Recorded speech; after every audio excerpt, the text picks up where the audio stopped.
आज हम नवरात्रि के पहले दिन से दुर्गा सप्तशती के पाठ का आगाज करेंगे।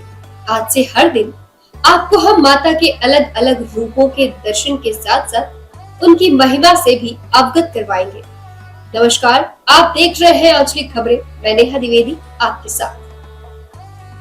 आज की शुरुआत में हम आपको लेकर चलेंगे माँ दुर्गा के कवच की ओर, जो मानव कल्याण के लिए अति लाभप्रद और सुंदर माना जाता है। तो चलिए शुरुआत करते हैं। सबसे पहले आप हमारे साथ कहेंगे ओम चंडिकाय नमः। ये दुर्गा कवच अति ही पावन और दुर्लभ है। ये सृष्टि रचयिता ब्रह्मा जी और मार्कंडेय ऋषि का संवाद है। कहते हैं ये कवच देवताओं के लिए भी दुर्लभ है। मोह, मारण, मोहन, उच्चाटन, भूत, पिशाच सब इस कवच के शब्द सुनकर भाग जाते हैं। ये देवी कवच देवी भक्तों की कवच की तरह रक्षा करते हैं। महादेवी दुर्गा की स्तुति सुनकर सारे बंधन, भय से, सभी प्रकार के नकारात्मक ऊर्जा से मुक्ति मिल जाती है। सारी सिद्धियां भी देवी से मिलती है। देवियों के 9 स्वरूप हैं, 9 नाम है। पहला शैलपुत्री, ब्रह्मचारिणी, चंद्रघंटा देवी, देवी कुष्मांडा, देवी स्कंद माता, देवी कात्यायनी, देवी कालरात्रि, सिद्धिदात्री, महागौरी कहलाती है। 9 दिन इन्हीं देवियों की पूजा और आराधना की जाती है। सभी देवियां मनुष्य के कल्याण के लिए धरती पर आती हैं। माता के भक्त घर में कलश स्थापना करके माता की प्रतिमा की स्थापना करते हैं और भव्य दुर्गा पूजा का आयोजन करते हैं। कहा जाता है कि जो मनुष्य अग्नि में जल रहा हो, रणभूमि में शत्रुओं से घिरा हो, विषम संकट में फंस गया हो तथा इस प्रकार से भय से आतुर होकर जो भगवती दुर्गा की शरण में प्राप्त हुए हो, उनका कभी भी अमंगल हो ही नहीं सकता। युद्ध के समय संकट में पड़ने पर भी उनके ऊपर कोई विपत्ति दिखाई नहीं देती। उन्हें दुख, शोक, भय की कभी प्राप्ति नहीं होती। जिन्होंने भक्ति पूर्वक देवी का स्मरण किया है, उनका निश्चय अभिवादन ही हुआ है। देवेश्वरी जो माता है, वो सभी भक्तों का दुख दूर करती है। चलिए इसी के साथ हम शुरुआत करते हैं आज के कवच की, जिसके बारे में आपको बताएंगे कि ये आपके जीवन में कितना लाभप्रद है। मार्कंडेय जी ने कहा, पितामह, जो इस संसार में परम गोपनीय तथा मनुष्यों की सब प्रकार से रक्षा करने वाला है और जो अब तक अपने दूसरे किसी के सामने इसे प्रकट न किया हो, ऐसा कोई साधन मुझे बताइए। ब्रह्मा जी बोले, ब्रह्मन, ऐसा साधन तो एक सिर्फ देवी का कवच ही है, जो गोपनीय से भी परम गोपनीय, पवित्र और संपूर्ण प्राणियों का उपकार करने वाला है। महामुने, उसे श्रवण करो। देवी की 9 मूर्तियां हैं, जिन्हें नव दुर्गा कहते हैं। उन्हें पृथक पृथक नाम बतलाए जाते हैं। प्रथम नाम शैलपुत्री है, दूसरी मूर्ति का नाम ब्रह्मचारिणी और तीसरी स्वरूप को चंद्रघंटा के नाम से जाना जाता है, जबकि चौथा बहुत प्रसिद्ध मूर्ति को कुष्मांडा कहते हैं। 5वीं दुर्गा का नाम स्कंदमाता है।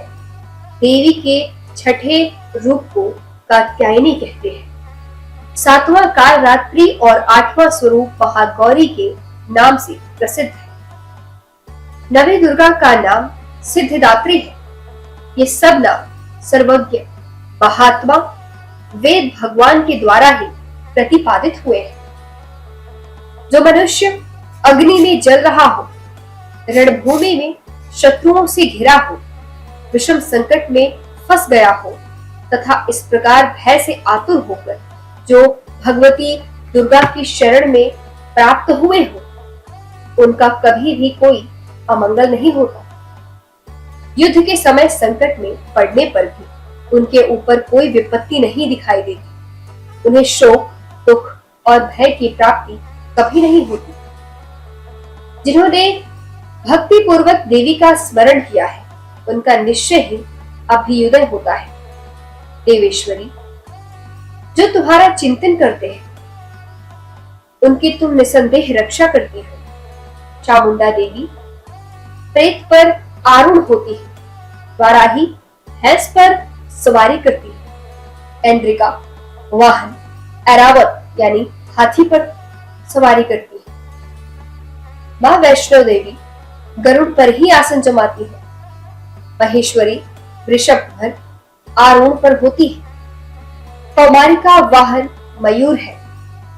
भगवान विष्णु की प्रियतमा यानी माता लक्ष्मी कमल के आसन पर विराजमान है और हाथ में कमल धारण किए हुए हैं।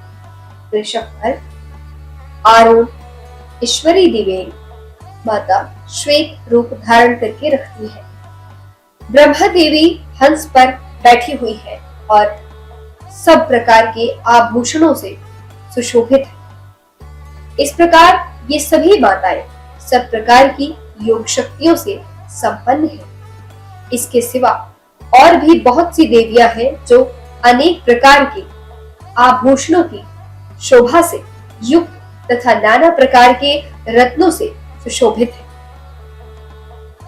ये संपूर्ण देवियां क्रोध में भरी हुई है और भक्तों की रक्षा के लिए तत्पर अपने रथ पर बैठी दिखाई देती है। ये शंख, चक्र, गदा, शक्ति, हल और मुसल, खेटक और तोमर, परशु तथा पाश, कुंत और त्रिशूल एवं उत्तम चांग धनुष आदि अस्त्र शस्त्र अपने हाथों में धारण करती है।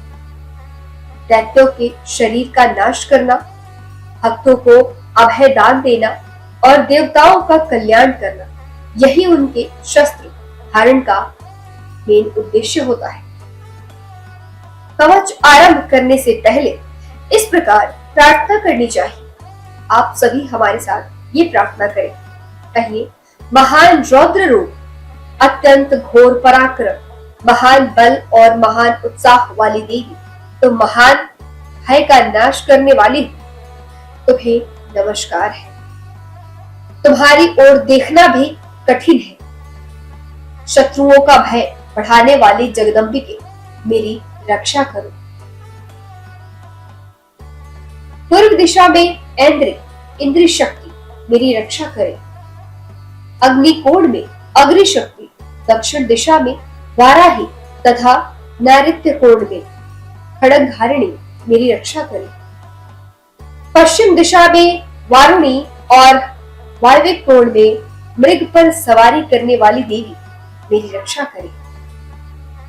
उत्तर दिशा में कौमारी और ईशान कोण में शूल धारिणी देवी मेरी रक्षा करे। ब्रह्माणी, तुम ऊपर की ओर से मेरी रक्षा करो और वैष्णवी देवी नीचे की ओर से मेरी रक्षा करे। इसी प्रकार शव को अपना वाहन बनाने वाली देवी चामुंडा दसों दिशाओं से मेरी रक्षा करे।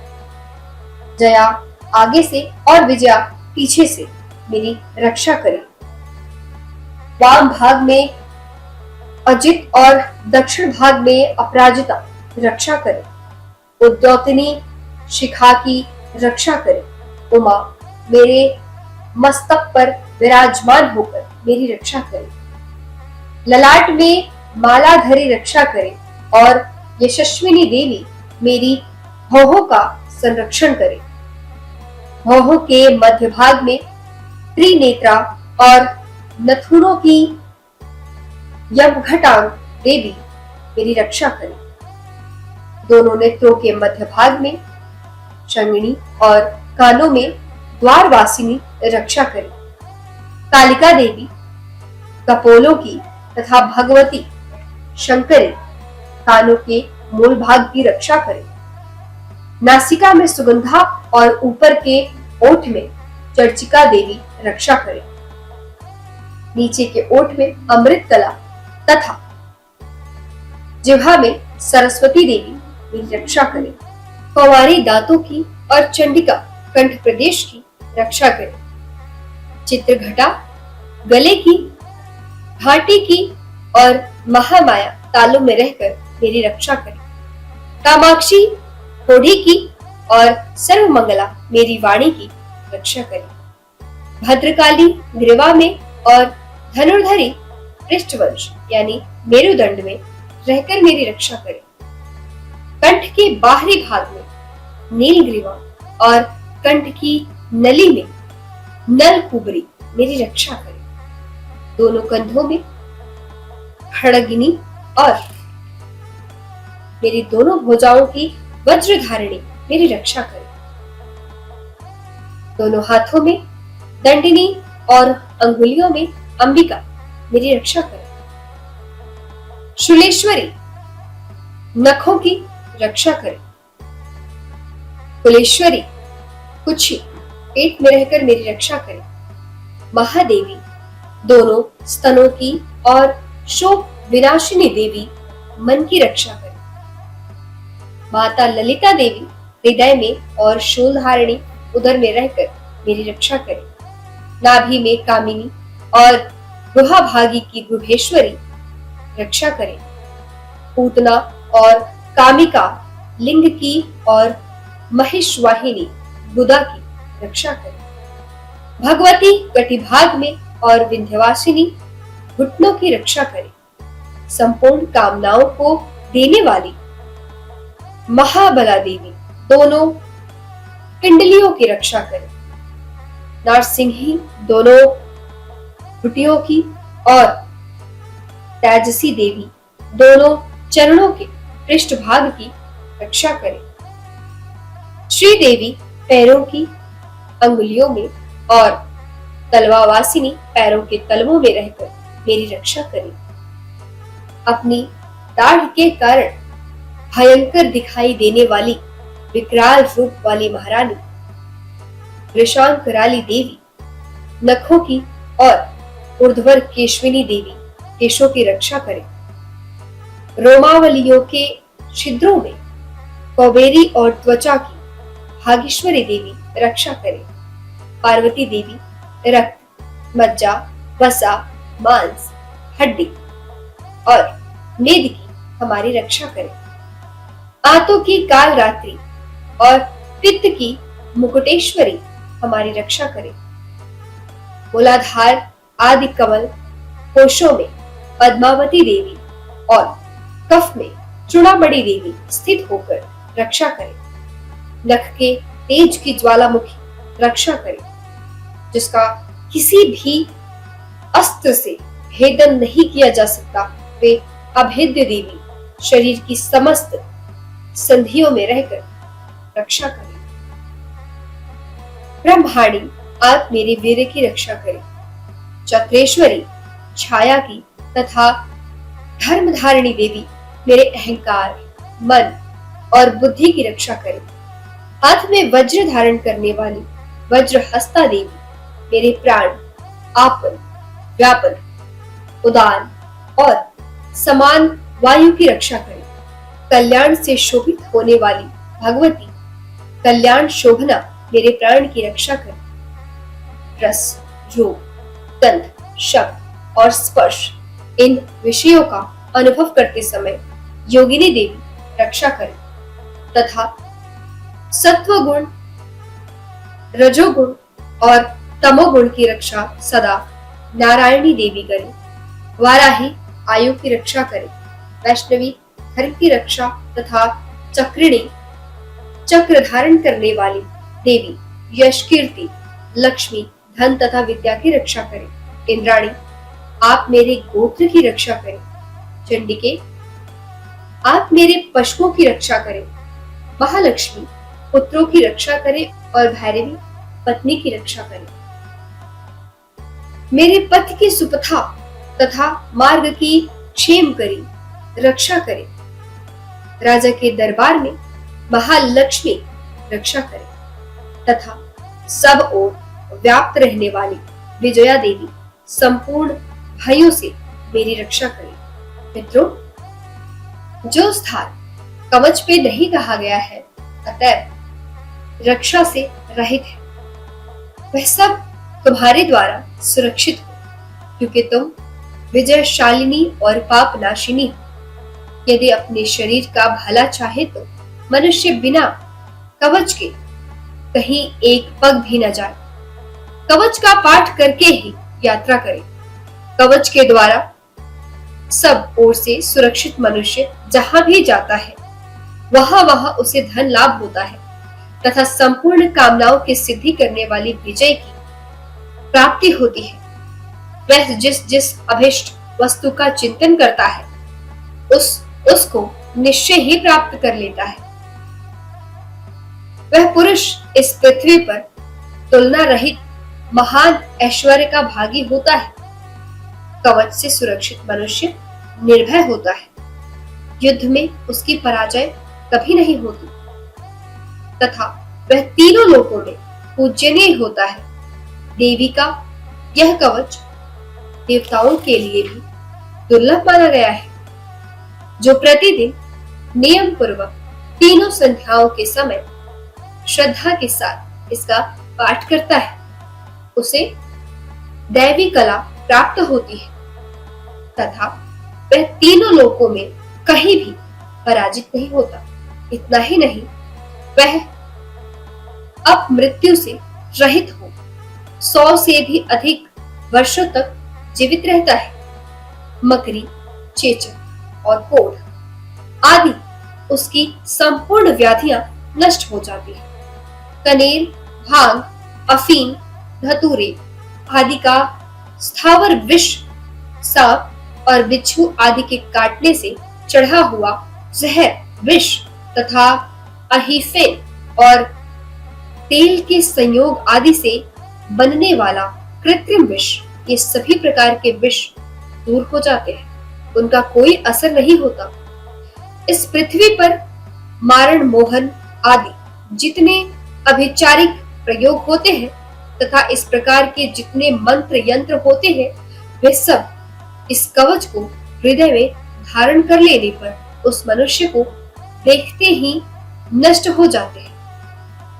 यही नहीं, पृथ्वी पर विचरने वाले ग्राम देवता, आकाशचारी, देव विशेष, जल के संबंध से प्रकट होने वाले गण, उपदेश मात्र से सिद्ध होने वाले निम्न कोटि के देवता, अपने जन्म के साथ प्रकट होने वाले देवता, कुल देवता, माला, कंठमाला आदि, डाकिनी, शाकिनी, अंतरिक्ष में विचरने वाली अत्यंत बलवती भयानक डाकिनियां, ग्रह, भूत, पिशाच, यक्ष, गंधर्व, राक्षस, ब्रह्म राक्षस, बेताल, कुष्मांड और भैरव आदि अनिष्टकारक देवता भी हृदय में कवच धारण किए रहने पर उस मनुष्य को देखते ही भाग जाते हैं, क्योंकि इस कवच से नकारात्मकता को कहीं जगह नहीं मिलती है।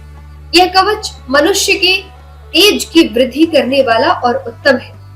कवच का पाठ करने वाला पुरुष अपनी कीर्ति से विभूषित भूतल पर अपने सुयश के साथ साथ वृद्धि को प्राप्त होता है।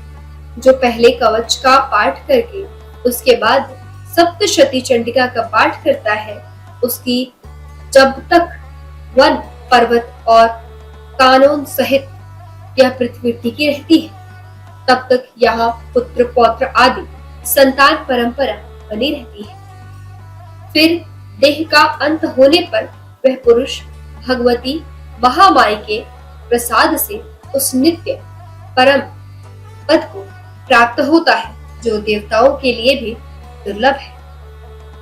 वह सुंदर दिव्य रूप धारण करता है और कल्याण में शिव के साथ आनंद का भागी होता है।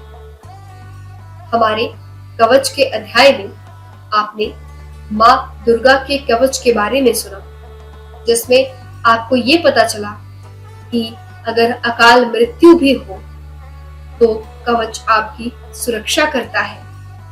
अगर माँ की कृपा दृष्टि आप पे बन जाती है तो आपका काल भी कुछ नहीं बिगाड़ सकता। तो बोलिए प्रेम से जय माता दी। जयंती मंगला काली भद्रकाली कपालिनी दुर्गा क्षमा शिवा धात्री स्वाहा स्वधा नमस्तुते।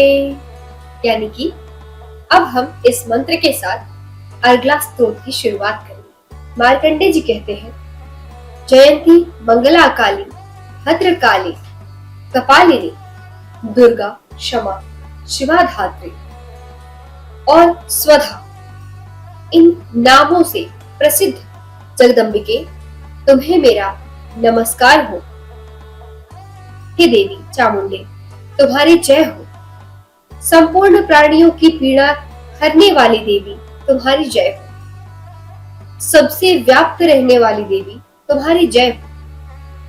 काल रात्रि तुम्हें नमस्कार हो।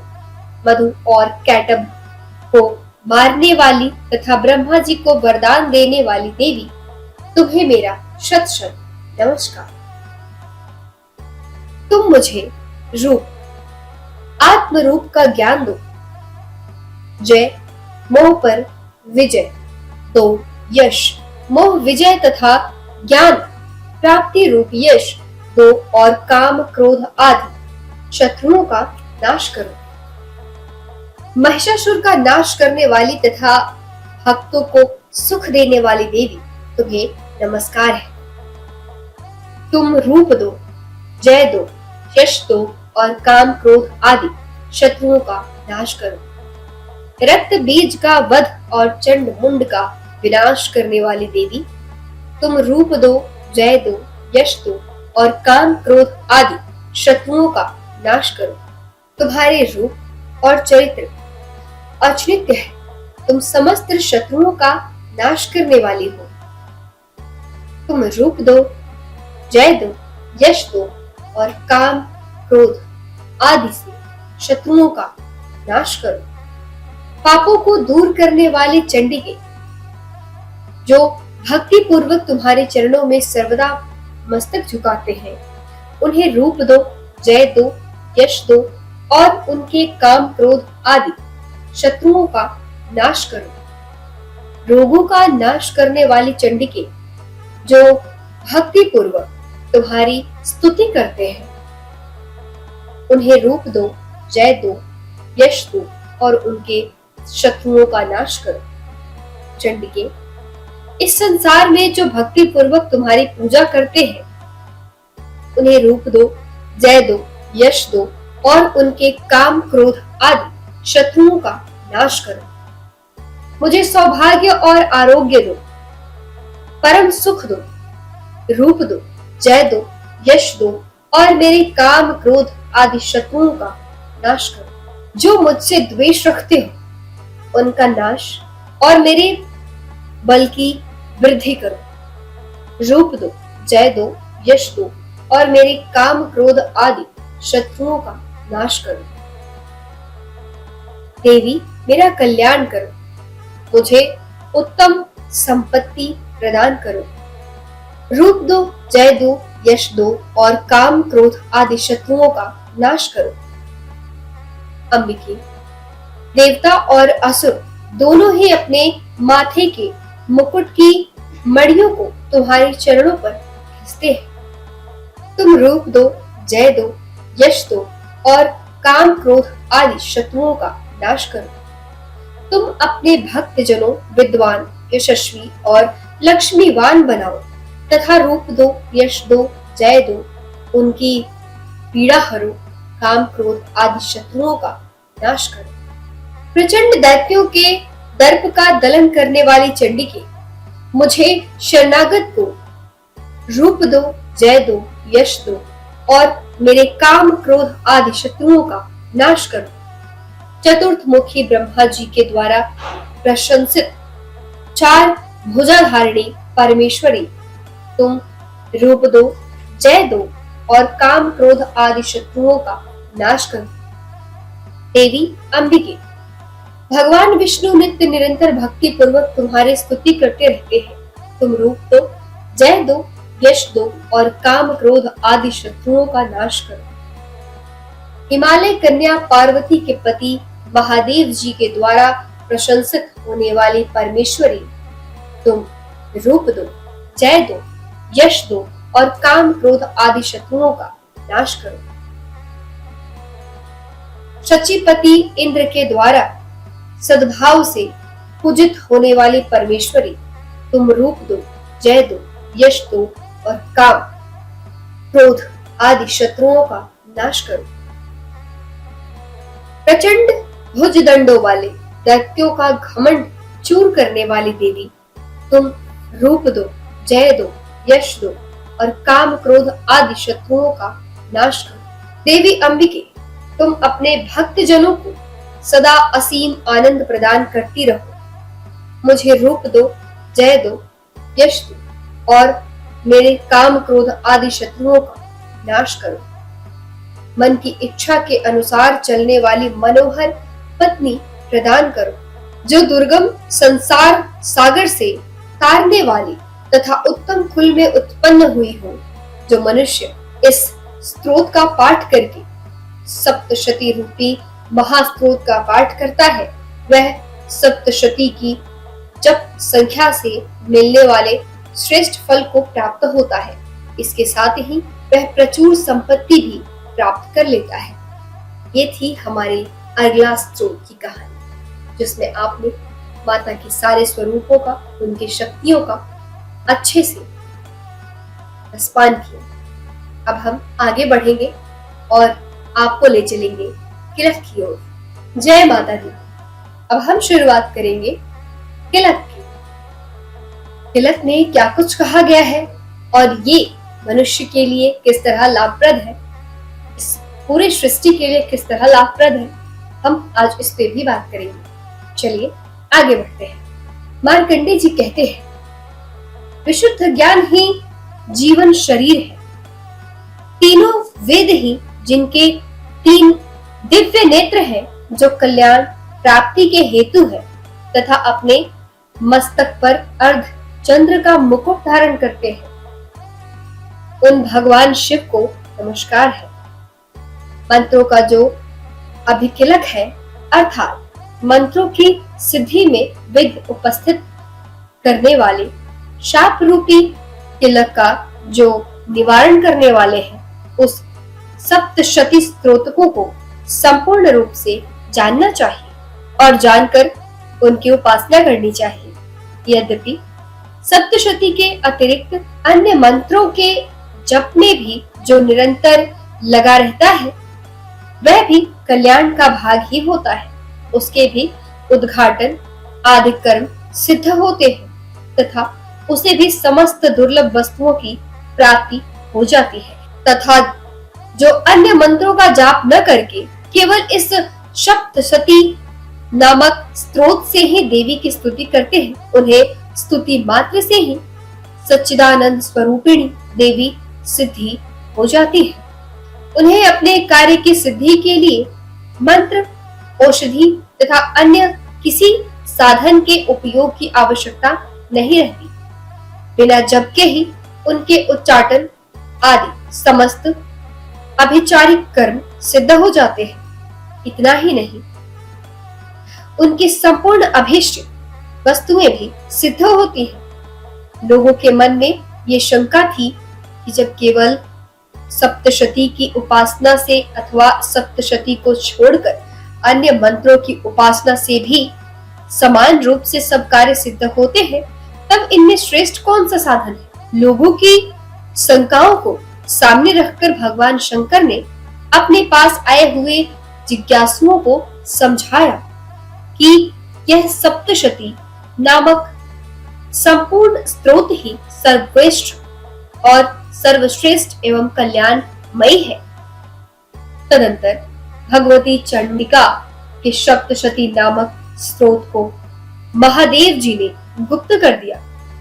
सप्तशती पाठ से जो पुण्य प्राप्त होता है, उसकी कभी समाप्ति नहीं होती, किंतु अन्य मंत्रों के जब जन्य पुण्य की समाप्ति हो जाती है।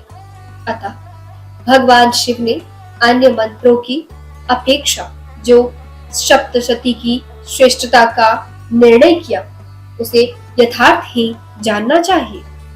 अन्य मंत्रों का जप करने वाला पुरुष भी यदि सप्तशती स्तोत्र और जप का अनुष्ठान कर ले, तो वह भी पूर्ण रूप से ही कल्याण का भागी होता है। इसमें तनिक भी संदेह नहीं है। जो साधक कृष्ण पक्ष की चतुर्थदशी अथवा अष्टमी को एकाग्रचित होकर भगवती की सेवा में अपना सर्वस्व समर्पित कर देता है और फिर उसे प्रसाद रूप में ग्रहण करता है, उसी पर भगवती प्रसन्न होती है, अन्यथा उनकी प्रसन्नता प्राप्त नहीं होती। इस प्रकार सिद्धि के प्रतिबंधक रूप किल के द्वारा महादेवी जी ने इस स्त्रोत को किलित कर रखा है, जो पूर्वोक्त रीति से निष्किलन करके इस सप्त शती श्लोक का प्रतिदिन स्पष्ट उच्चारण पाठ करता है, वह मनुष्य सिद्ध हो जाता है। वही देवी का प्रसाद होता है और वही गंधर्व भी होता है। सर्वत्र विचरते रहने पर भी इस संसार में उसे कहीं भी भय नहीं होता। वह अपमृत्यु के वश में नहीं पड़ता तथा देह त्यागने के अनंतर मोक्ष प्राप्त कर लेता है।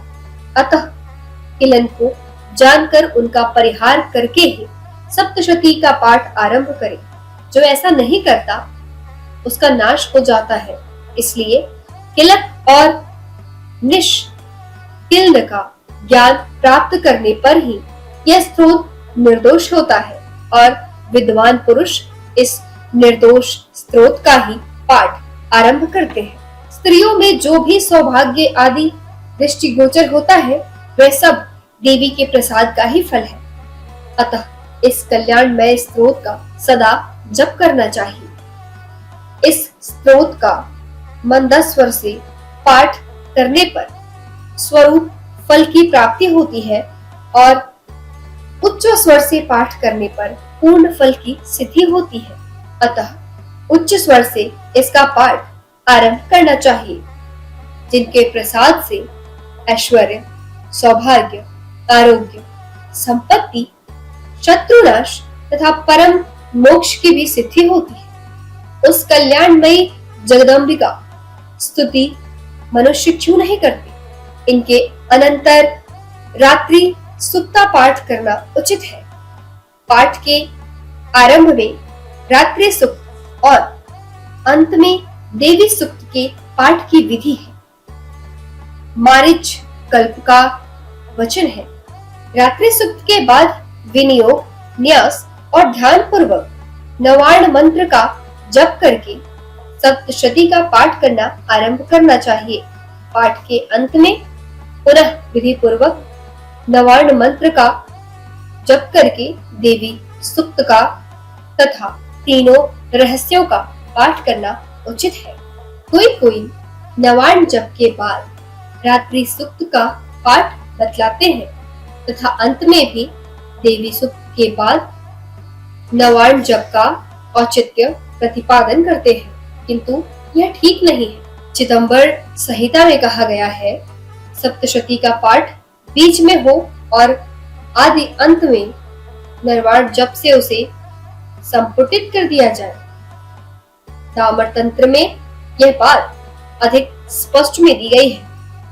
आपको बता दें कि अर्थात आदि और अंत में 100 बार नवार्ण मंत्र का जाप करे और मध्य में सप्तशती दुर्गा का पाठ करे, यह संपुट कहा गया है।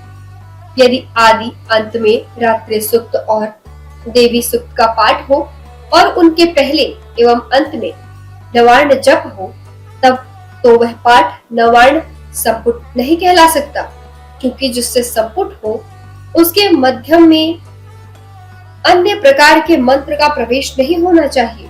यदि बीच में रात्रि सुक्त और देवी सुक्त रहेंगे तो यह पाठ उन्हीं से संपुट कहलाएगा। ऐसी दशा में डामर तंत्र आदि के वचनों से स्पष्ट ही विरोध होगा। अतः पहले रात्रि सुक्त, फिर नवार्ण जप, फिर न्यास पूर्वक सप्तशती पाठ, फिर विधिवत नवार्ण जप, फिर क्रमशः देवी सुक्त एवं रहस्यत्र का पाठ। यही क्रम ठीक है। रात्रि सुक्त भी दो प्रकार के होते हैं, वैदिक और तांत्रिक। वैदिक रात्रि सुक्त ऋग्वैदिक 8 ऋचाएं हैं और तांत्रिक तो दुर्गा सप्तशती के प्रथमाध्याय में ही है। यहाँ दोनों दिए जाते हैं। रात्रि देवता के प्रतिपादक सुक्त को रात्रि सुक्त कहते हैं। यह रात्रि देवी प्रकार की है, एक जीवरात्रि और दूसरी ईश्वरात्रि। जीवरात्रि वही है जिसमें प्रतिदिन जगत के साधारण जीवों का व्यवहार लुप्त होता है।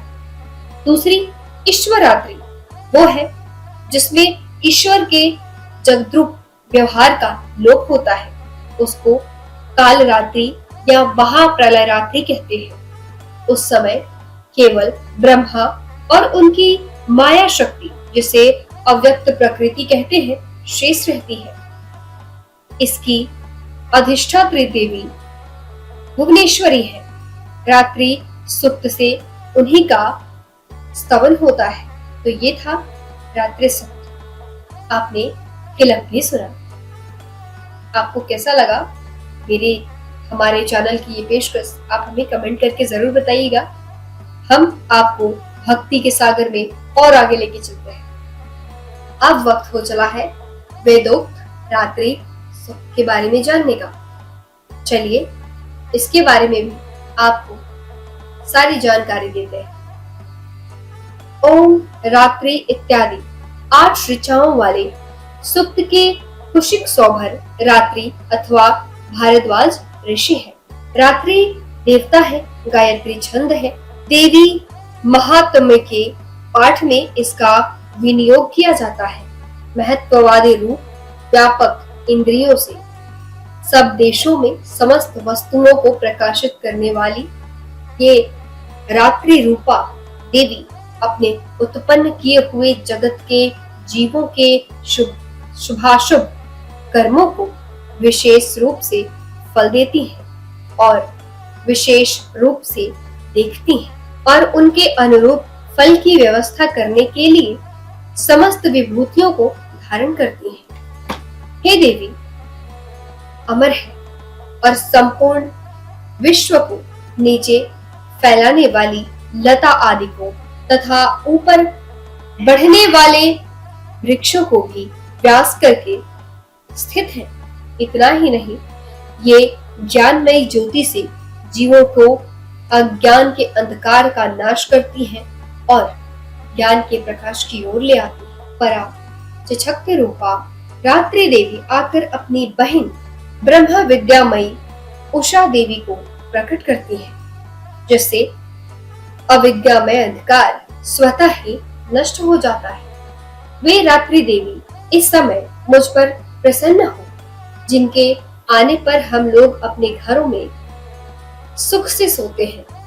ठीक वैसे ही जैसे रात्रि के समय पक्षी वृक्षों पर बनाए हुए अपने घोंसले में सुखपूर्वक शयन करते हैं। उस करुणामयी रात्रि देवी के अंग में संपूर्ण ग्रामवासी मनुष्य, पैरों से चलने वाले गाय, घोड़े आदि पशु, पंखों से उड़ने वाले पक्षी एवं पतंग आदि, किसी प्रयोजन से यात्रा करने वाले पथिक और बाज आदि भी सुखपूर्वक सो जाते हैं। हे रात्रिमयी चिच्छुक मुक्ति, तुम कृपा करके वासनामयी विक्री तथा पापमय वृक्क को हमसे अलग करो।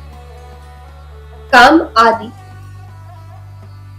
तस्कर समुदाय को भी दूर हटाओ। तदंतर हमारे लिए सुखपूर्वक तरने योग्य को हो जाओ। मोक्षदायिनी एवं कल्याणकारिणी बन जाओ। हे उषा, हे रात्रि की, हे अधिष्ठित्री दात्री देवी, सब ओर फैला हुआ ये अज्ञानमय काला अंधकार मेरे निकट आ पहुंचा है। तुम इसे ऋण की भांति दूर करो, जैसे धन देकर अपने भक्तों के ऋण दूर करती हो, उसी प्रकार ज्ञान देकर इस अज्ञान को भी हटा दो। हे रात्रि देवी, तुम दूध देने वाली गाय के समान हो। मैं तुम्हारे समीप आकर स्तुति आदि से तुम्हें अपने अनुकूल करता हूँ। परम व्योम स्वरूप परमात्मा की पुत्री, तुम्हारी कृपा से मैं काम आदि शत्रुओं को जीत सकती हूँ। तुम स्तोम की भांति मेरे इस भविष्य को भी ग्रहण करो।